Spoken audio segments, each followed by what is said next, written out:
वेद का पढ़ना पढ़ाना और सुनना सुनाना सब आर्यों का परम धर्म है।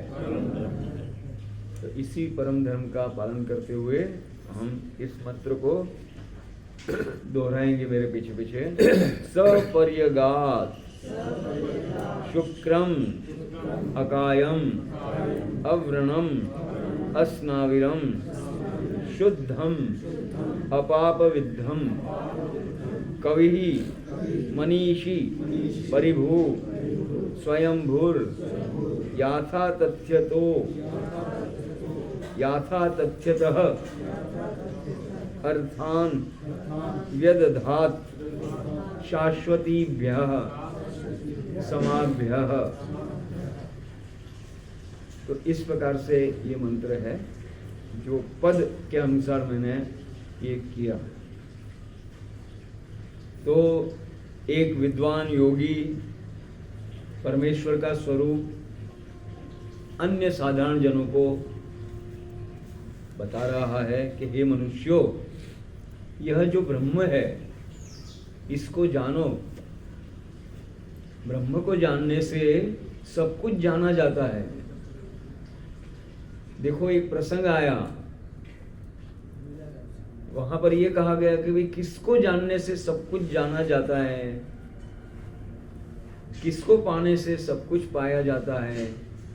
तो वहां पर यह आया कि ब्रह्म के दर्शन से, श्रवण से, मनन से, निधि ध्यासन से और साक्षात्कार दर्शन से सब कुछ जाना जाता है। सर्वम विदितम भवति, सब कुछ जाना जाता है। एक योगी की अनुभूति ये होती है, क्या होती है? जानना था सो जान लिया, जानना बाकी कुछ नहीं। दोहरा दो। जानना था सो जान लिया, जानना बाकी कुछ नहीं। पाना था सो पा लिया, पाना बाकी कुछ नहीं। पाना बाकी कुछ नहीं। दुनिया भर के वैज्ञानिक है, वो रात दिन जानने के लिए अरबों रुपये लगा करके प्रयोग करते रहते हैं, अनुसंधान करते रहते हैं। क्या वो लोग ऐसी अनुभूति कर सकते हैं कि जानना था सो जान लिया, अब जानना बाकी कुछ नहीं?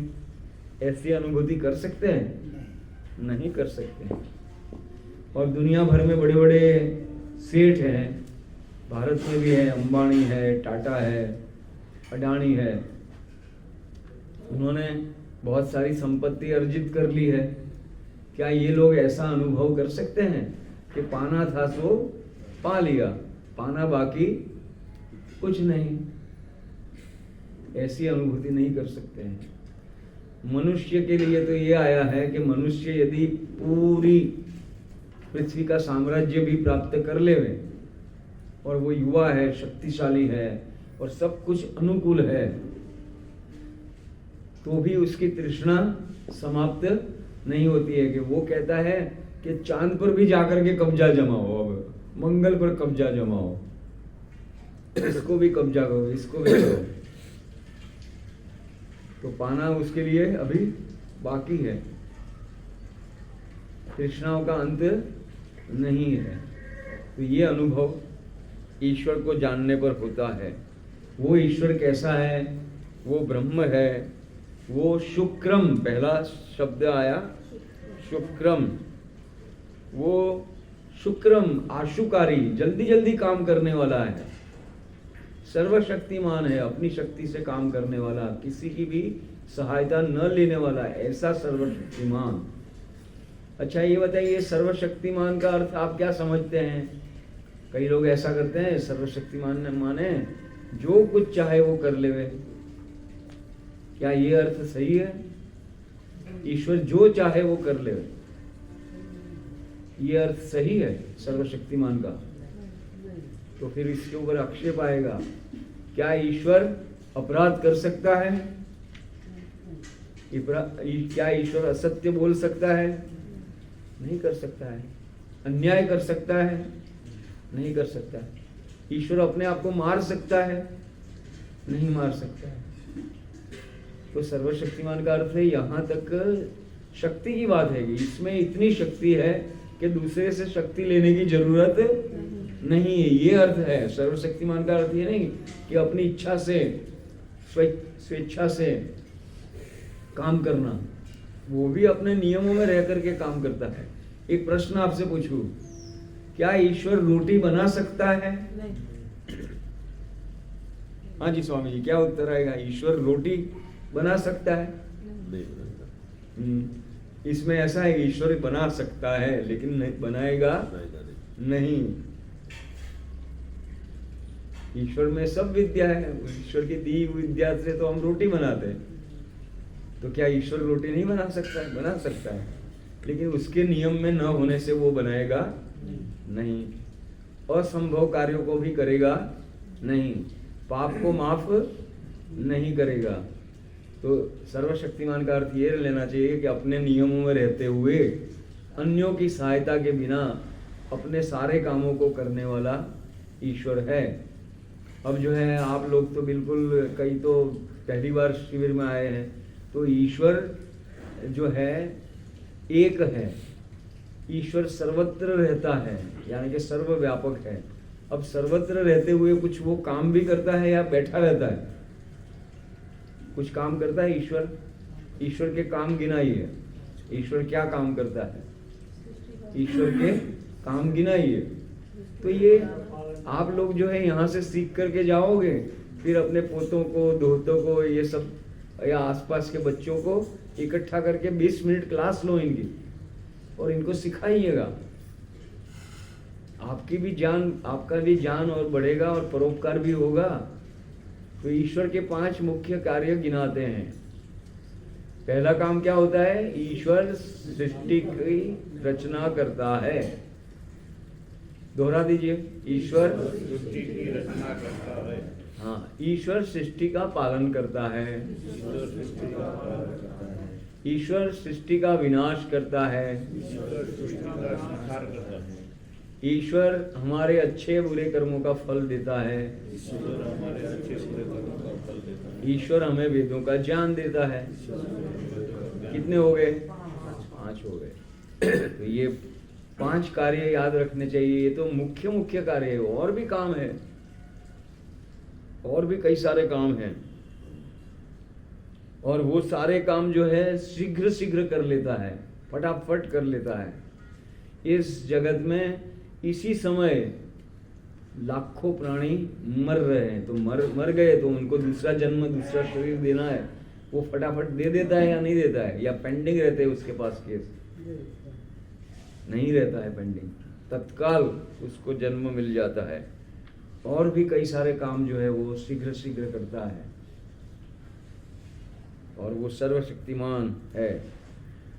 ईश्वर अकायम है, अगला शब्द इसमें अ जमा कायम। काय किसको कहते हैं? काया शरीर को कहते हैं, तनु काया, गात्र भी कहते हैं। तो ये शरीर, और उसमें अ माने निषेध। ईश्वर का कोई शरीर नहीं है।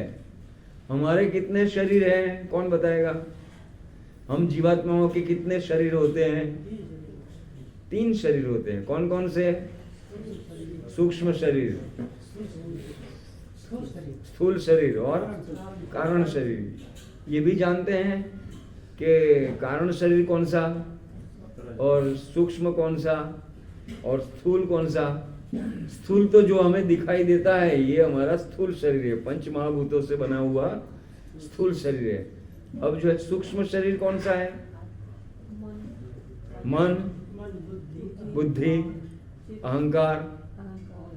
मन, बुद्धि, अहंकार 3, फिर 5 ज्ञानेंद्रिया और 5 कर्मेंद्रिया और 5 सूक्ष्म भूत तन्मात्राएं। ये कितने हो गए? 18 तत्व वाला सूक्ष्म शरीर है।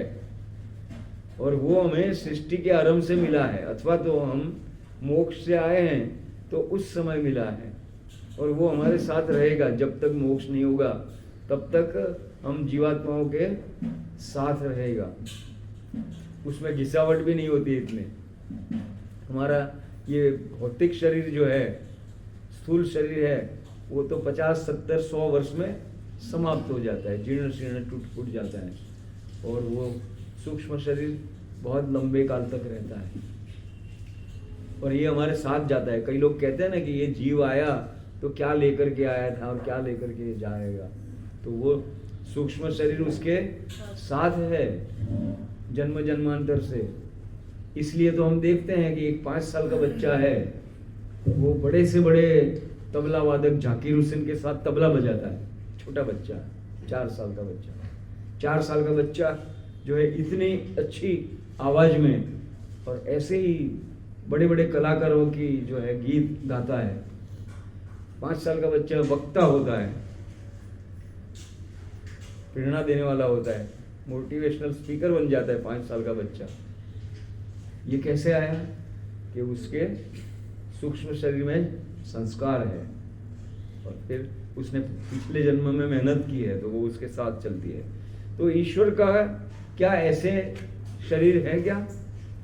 कारण शरीर माने सत्व रजतम, जैसे रोटी में आटा हमेशा रहता है कारण, तो ऐसे ही सत्व रज और तम से ये शरीर बनते हैं, तो वो कारण शरीर है।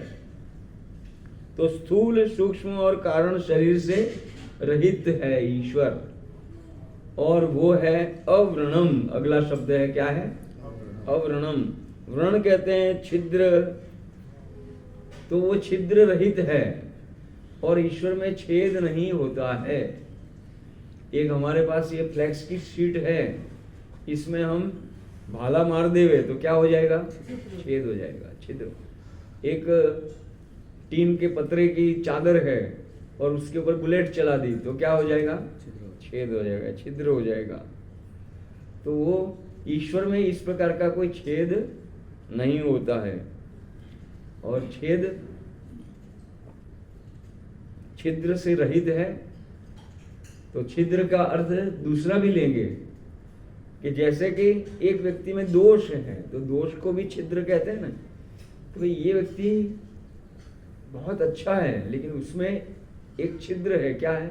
वो कंजूस है, अपने हाथ से कुछ भी नहीं देता है, इसको भी छिद्र कहा जाता है। तो इस प्रकार से वो दोष रहित भी है और भौतिक छिद्र भी उसमें नहीं होता है और नहीं कर सकते हैं, छिद्र नहीं कर सकते हैं। तो ऐसा है। तो देखिए हमारे में छिद्र होते हैं, हम जीवात्माओं में छिद्र होते हैं। 100 नंबर के पृष्ठ पर लिखा है यन्मे छिद्रम चक्षुषो हृदयस्य मनसो वाति तृण्णम। तो हमारे में तो बहुत सारे छिद्र होते हैं। छिद्र तो क्या, गड्ढे होते हैं। वेद स्वाध्याय के 17वां मंत्र इसका, इस अध्याय का पूरा होता है, वहां पर वो दूसरा मंत्र है यन्मे छिद्रम चक्षुषो। मिल गया? यजुर्वेद 36वां अध्याय और तीसरा मंत्र। तो हमारे में तो आंख में छिद्र है, बोलो, हमारी आंख में दोष है, हमारे हृदय में दोष है, हमारे मन में दोष। हृदय में दोष क्या है? हार्ट अटैक हो जाता है, ये दोष है। हृदय की गति धीमी हो गई, 3 सीढ़ी चढ़ने में जो है सांस फूल जाती है, तो वो हृदय का भौतिक दोष है, छिद्र है। और हृदय का एक दूसरा छिद्र है कि हम उदार नहीं है, संकुचित भावना वाले हैं, उदार नहीं रह सकते, हम लोगों का अपमान करते रहते हैं, ये भी एक छिद्र है। मान्यता नहीं देते हैं दूसरे को, अपमान करते रहते हैं। तो ये हृदय का हुआ। ऐसे मन में हमारे पवित्र विचार संकल्प नहीं है, मन में बुरे बुरे विचार हैं, वो मन का छिद्र है। और मानसिक रोग भी हो जाते हैं, तो वो उस प्रकार का भौतिक ये हो गया। और आँख में कब किसी को पीला दिखाई देता है, किसी को दो दिखाई देता है, आँख के दोष हो जाते हैं, तो वो भौतिक। अथवा दूर का दिखाई नहीं देता है, पास आने पर ही दिखाई देता है, चश्मा लग जाता है, तो ये भौतिक दोष। और आँख का दोष एक दूसरा भी होता है, आपने देखा होगा पशुओं में भी ऐसा होता है। पशुओं में जो भैंस है, मान लीजिए हमारे स्वामी जी बहुत सूक्ष्मता से निरीक्षण करते हैं। भैंस जो होती है उसको अपने कटरे को, बच्चे को दूध नहीं पिलाना होता है तो वो आंख ऐसी करेगी, कटरा बिल्कुल पास भी नहीं आ सकता है। होता है या नहीं होता है? ऐसे गुस्से वाला आंख दिखाएगी, वो पास में भी नहीं आएगी। तो ये भी एक दोष है। ईर्ष्या का भाव होता है, आंख से पता चलता है। काम वासना का भाव किसी में है तो आंख से पता चलता है। क्रोध का भाव आंख से पता चलता है। तो ये आंख के दोष हैं। तो इस प्रकार की आंख न हो, हमारी आंख सभी के प्रति ये सद्भावना वाली हो, मित्रता वाली हो। अब अगला शब्द है, इस प्रार्थना को भी पढ़िए 36वें अध्याय 30वें। ये गायत्री मंत्र से पहले आता है शायद, ये यन्मे छिद्रम चक्षुषो, वहां पर 36:3 लिखा है, लेकिन 36:3 पर तो कौन सा मंत्र है? गायत्री मंत्र है। और ये 36:2 है, उसको सुधार लेना चाहिए। 36:3 लिखा है, उसको 36:2 कर लेंगे। तो गायत्री मंत्र की पूर्व भूमिका में ये मंत्र आएगा, पहले तो दोषों को दूर करो, फिर ईश्वर से प्रार्थना करोगे, हे ईश्वर मुझे सद्बुद्धि प्रदान करो। तो इस प्रकार से छिद्रों को दूर करेंगे। ईश्वर जो है ना, सब कुछ सांधने वाला है। जहां जहां छिद्र है उसको वो वेल्डिंग लगा देता है, टांका लगा देता है और सांध देता है, उसको अखंड बना देता है। कोई बात नहीं, हमारे में छिद्र है तो कोई बात नहीं, ईश्वर से सहायता मांगेंगे, पुरुषार्थ करेंगे, छिद्रों को दूर करेंगे। यही तो प्रार्थना है, यन्मे छिद्रम चक्षुषो बृहस्पतिर्मे तद्दधातु। बृहस्पति सर्व संधायक ईश्वर, मेरे इस दोषों को आप दूर कर दो। अब जो है अगली बात, अस्नाविरम। ईश्वर जो है नाड़ी आदि के साथ संबंध रूप बंधन से रहित है। स्नाविर कहते हैं नाड़ी को। ईश्वर नाड़ी के बंधन से रहित है। तो किसी ने कहा कि ईश्वर में नाड़ी नहीं है, नाड़ी रहित है, तो ईश्वर को हम अनाड़ी कह सकते हैं, अ से निषेध। तो अनाड़ी, ईश्वर की नाड़ी नहीं है तो ईश्वर अनाड़ी हो गया। तो एक मनोरंजन की बात हो गई। तो नाड़ी से क्या कहते हैं कि नाड़ी में कुछ वस्तु जो होती है वो सामान्य रूप से बंधन में नहीं आती है, लेकिन नाड़ी में बंधन में आ जाती है। जैसे कि ये हवा है, सामान्य रूप से हवा बांधने में नहीं आती है, लेकिन बलून में हम हवा को भर लेंगे। बलून को क्या कहते हैं? साइकिल की ट्यूब है, गुब्बारा। हाँ, और साइकिल की ट्यूब में हवा भर लेते हैं या नहीं भर लेते? ट्रक के ट्यूब में भर लेते, टायर में भर लेते हैं या नहीं भर लेते?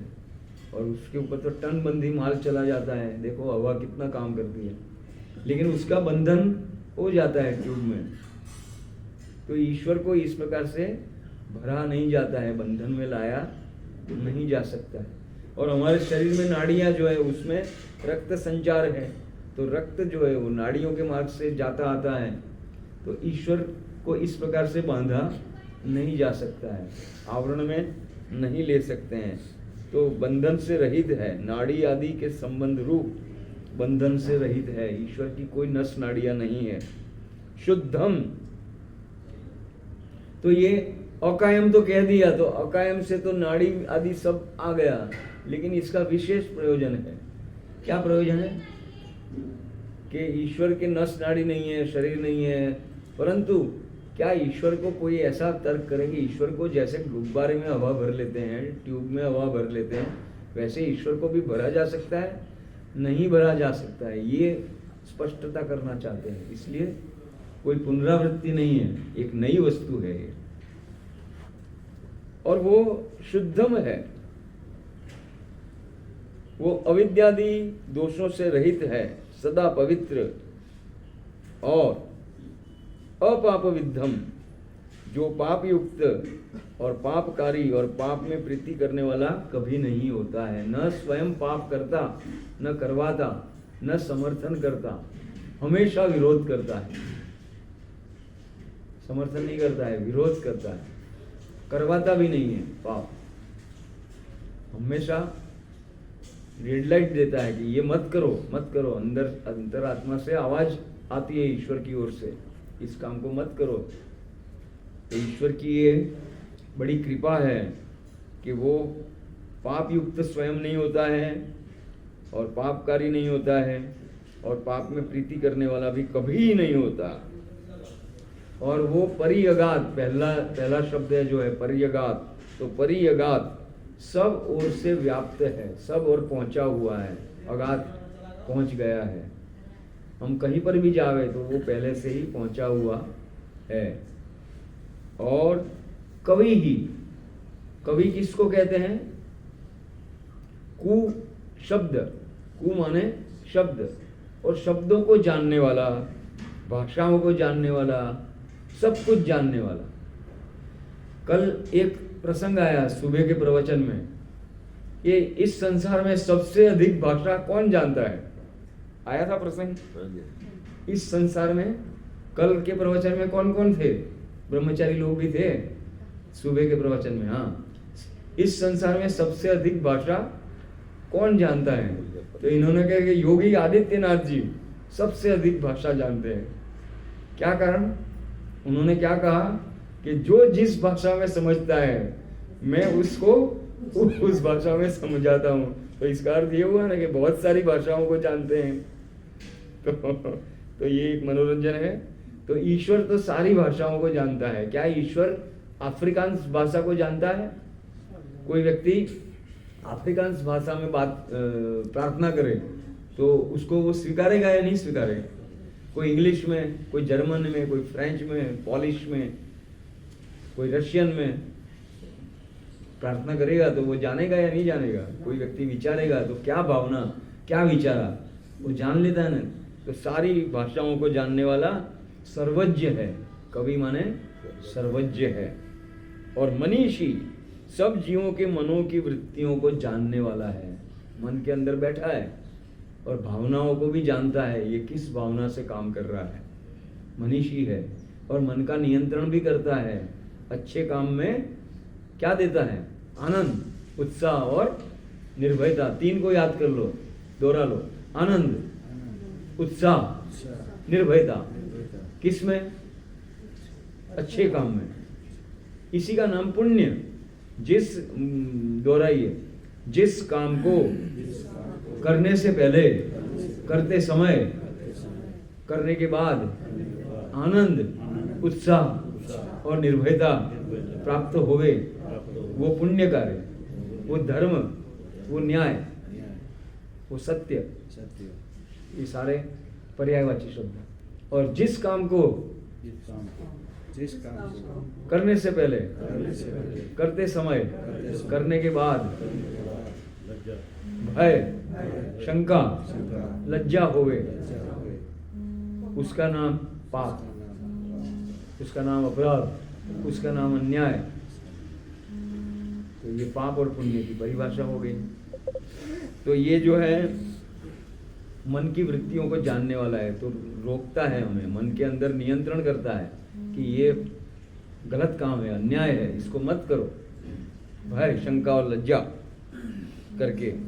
और अच्छा काम है कि मेरा पड़ोसी बीमार है, मैं उसके लिए औषधि ला दूं, उसके लिए खिचड़ी बना दूं, तो मन में से क्या है? उत्तर आएगा, जरूर, शाबाश शाबाश, करो करो करो, आनंद, उत्साह, निर्भयता आएगी। तो मनों की वृत्तियों को जानने वाला, नियंत्रण करने वाला। परिभू, दुष्ट पापियों का तिरस्कार करने वाला। तो परिभू, इसमें पराभव शब्द है, ये समाया हुआ है कि सभी का, सभी ओर से जो है पराभव करता है, तिरस्कार करता है दुष्ट और पापियों का। एक जीवात्मा जो ईश्वर के सामने आ जाए तो इसका भी पराभव कर देगा ईश्वर, और सारे जीवात्मा मिलकर के जाएंगे तो भी ईश्वर क्या करेगा? ईश्वर पराभव कर देगा। सारे जीवात्मा मिलकर के भी जाएंगे ना तो ईश्वर के सामने कुछ नहीं है, तुच्छ है। तो ये दुष्ट पापियों का तिरस्कार करने वाला। और स्वयंभू, वो स्वयं अपनी सत्ता से, अनादि स्वरूप, जिसकी संयोग से उत्पत्ति, वियोग से विनाश, माता पिता गर्भवास जन्म वृद्धि और मरण नहीं होते हैं। अपनी सत्ता से है वो, किसी का कारण नहीं है, अपनी सत्ता से है, वो स्वयंभू है। तो कल बताया था ना, 3 पदार्थ अनादि स्वीकार किए गए हैं, ईश्वर, जीवात्मा और प्रकृति। तो ईश्वर अपनी सत्ता से है, ईश्वर को किसी ने भी उत्पन्न नहीं किया है। संयोग से उसकी उत्पत्ति या वियोग से विनाश नहीं होता है, उसके कोई माता पिता भी नहीं होते हैं, गर्भवास भी नहीं होता है, जन्म वृद्धि और मरण भी नहीं होता है, ये तो शरीर के होते हैं। तो ऐसा परमात्मा शाश्वतीभ्य समाभ्य, सनातन, शाश्वत शब्द सुना है, सनातन, अनादि स्वरूप, अपने स्वरूप से उत्पत्ति और विनाश रहित, समाभ्य, प्रजाओं के लिए। ईश्वर की प्रजा कौन है? हम और आप जीवात्मा है, ईश्वर की प्रजा है। तो प्रजाभ्य, प्रजाओं के लिए, चतुर्थी विभक्ति, यथा तथ्यतः, यथार्थ भाव से, अर्थान वेद द्वारा सब पदार्थों को व्यदधात विशेष कर बनाता है, बताता है। तो ये वेद के द्वारा तिनके से लेकर के परमेश्वर तक का ज्ञान दे दिया गया, ये बताना चाहते हैं कि हमें सृष्टि के आरंभ में वेद दिए जाते हैं, ज्ञान दिया जाता है। सह, वही परमेश्वर तुम लोगों को उपासना करने के योग्य है। तो भावार्थ भी पढ़ लीजिएगा। हे मनुष्यों, जो अनंत शक्ति युक्त है, अजन्मा है, निरंतर है, सदा मुक्त, न्यायकारी, निर्मल, सर्वज्ञ, सबका साक्षी, नियंता, अनादि स्वरूप ब्रह्म, ऐसा ब्रह्म है, उसकी उपासना करने योग्य है। वो कल्प के आरंभ में जीवों को अपने कहे वेदों से शब्द, अर्थ और उनके संबंध को जनाने वाली विद्या का उपदेश न करे तो कोई विद्वान न होए और न धर्म, अर्थ, काम और मोक्ष के फलों को भोगने को समर्थ हो। इसलिए इसी ब्रह्म की सदैव उपासना करो। तो यहाँ पर मनु महाराज के अनुसार बता दिया कि हमारा ये शरीर है, एक वृक्ष है, इस वृक्ष के ऊपर फल आएंगे तो वो वृक्ष सफल होगा, और फल नहीं आए तो निष्फल होगा, उसका उल्टा हो जाएगा, अफल हो जाएगा, निष्फल हो जाएगा। तो मनुष्य शरीर के ऊपर 4 फल कौन से मिलते हैं? यही तो लिखा है, धर्म, अर्थ, काम और मोक्ष, ये फल है। उससे हमारा मनुष्य जीवन सफल होता है। तो हम मोक्ष की ओर आगे बढ़ें, धर्म करते हुए अर्थ और काम की प्राप्ति भी करें।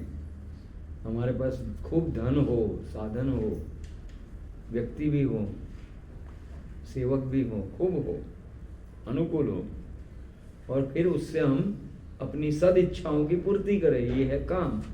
अपनी अच्छी अच्छी इच्छाएं होती है, उनकी पूर्ति करते हुए मोक्ष के लक्ष्य को याद रखेंगे। प्राचीन काल में ये था कि 5 साल से के बच्चे को भी मोक्ष सिखाया जाता था कि बेटे तेरे जीवन का लक्ष्य मोक्ष प्राप्ति है। 80 साल के बूढ़े भी यही जानता था। और किसी भी वर्ण का हो, किसी भी रंग का हो, किसी भी देश का हो, सभी के लिए ये नियम था। सभी शास्त्र जो है उसमें प्रतिज्ञा वाक्य यही होता है। आयुर्वेद पढ़ो तो भी उसमें मोक्ष की चर्चा आएगी पहले शुरू के सूत्र में, और दर्शन शास्त्र पढ़ो तो भी मोक्ष की चर्चा आती है। योग दर्शन में क्या लिखा है? अथ योगानुशासनम, फिर क्या आएगा? योगस चित्त वृत्ति निरोध। फिर इसका फल क्या बताया? तदा दृष्टु स्वरूपे अवस्थानम। तो दृष्टु यानी कि दृष्टा, सर्वदृष्टा ईश्वर में अवस्थित हो जाता है जीवात्मा। तो ऐसे आयुर्वेद में भी धर्मार्थ काम मोक्षाणाम आरोग्य मूलम उत्तमम, धर्म, अर्थ, काम और मोक्ष की प्राप्ति करनी है तो आरोग्य चाहिए। तो ये मनुष्य आरोग्य के लिए प्रयास करो। तो ये आयुर्वेद शास्त्र हम आपको सिखाते हैं। विमान शास्त्र बनाएंगे तो भी वहाँ पर मोक्ष की ही चर्चा करेंगे शुरू में, कि ये शीघ्र गमन आगमन करने के लिए यान चाहिए और वो मोक्ष में सहयोगी है। तो सब शास्त्रों में ऋषि मुनियों के ग्रंथ होते हैं, उसमें मोक्ष की चर्चा है, आरंभ में ही है, प्रतिज्ञा के रूप में है। तो इस मोक्ष को भी प्राप्त करना चाहिए। तो समय के अनुसार विराम।